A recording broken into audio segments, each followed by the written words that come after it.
Di pala mahaba. Hindi naman pala mahaba. Mas mahaba yung sa Rainbow Bridge. Subscribe for more video.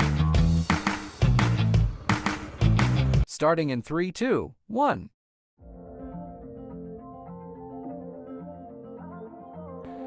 Tara, gagala naman tayo ngayon sa Nanto. Kasama yung ating kaibigan.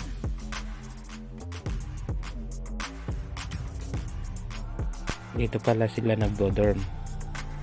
Tawagan na natin siya para mag-start ng gala natin. Dito pala yung starting point sa harapan ng KYEC. Yan na nga, dumire-diretso na kami. Dumaan kami sa Highway 61 sa malapit sa tabing dagat. Para maganda na rin ang view. At the same time, dire-diretso na lang yan. Kasi aabutin din kami ng 3 hours and 30 minutes sa biyaheng ito. Yun na nga, rumatrat na yung kasama ko.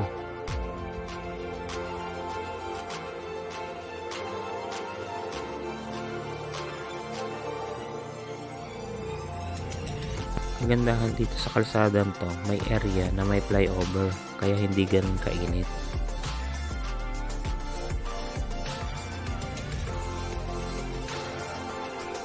Ayun no, Taichung City na. Pero syempre, nagyayabangan kami.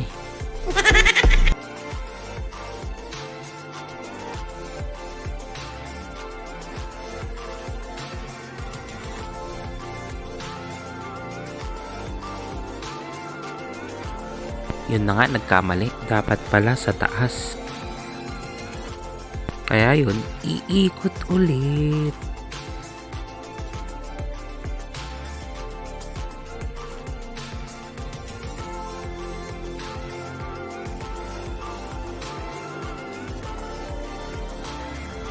Yun na nga, malapit na daw kami.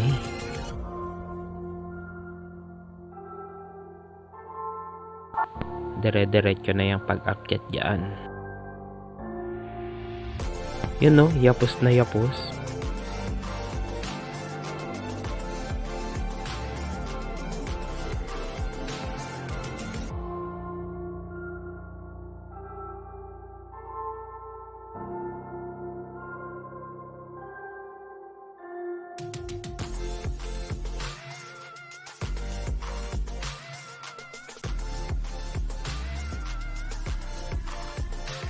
Yun no, nandito na kami. Ipapark lang namin tong motor bago papasok na kami sa loob.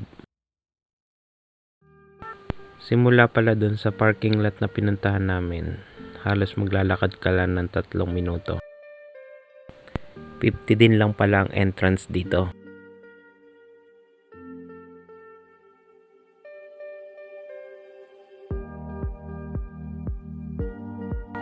Sigurado madali ang ikot lang to. Konting picture at video, okay na.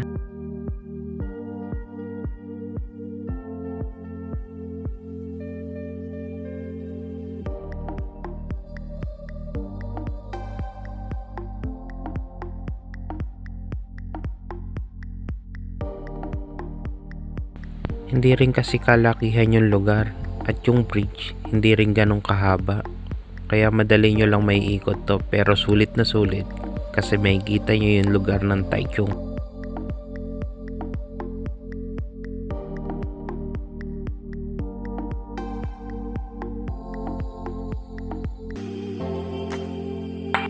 Yun na nga pala yung lugar ng Taichung. At maganda rin dito sa gabi kasi mayroon din tong ilaw.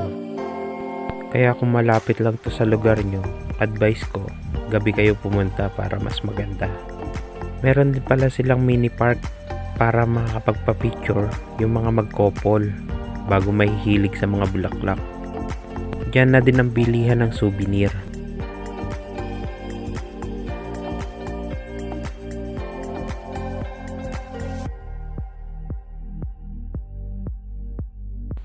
Op, singhot muna ng fresh air. Yun o, si paring Ian o, pictorial muna daw sa duyan.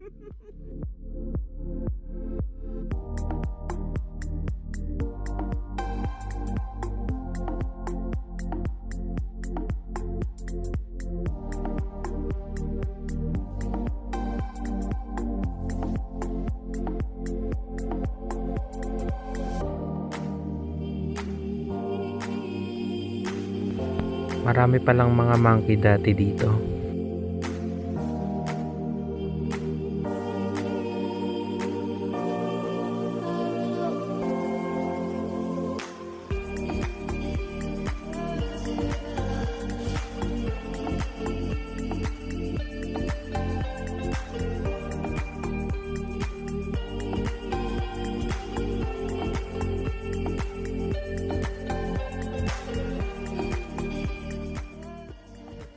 At ang malupit, yung daw bundok na yun, doon nilibis. Doon gawa yung bundok. Yun na nga, halos 30 minutes lang namin nilibot yung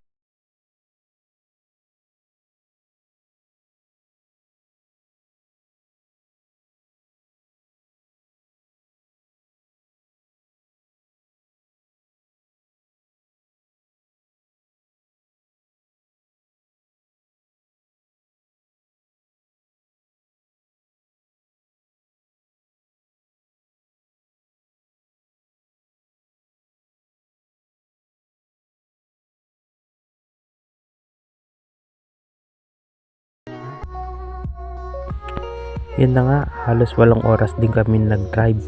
Pero sulit kasi nga, yung lugar na napuntahan mo at napicturean yung motor mo doon ay fulfilling na. At masasabi mo na nakapag-rides ka ng ganong kalayo. Thanks for watching.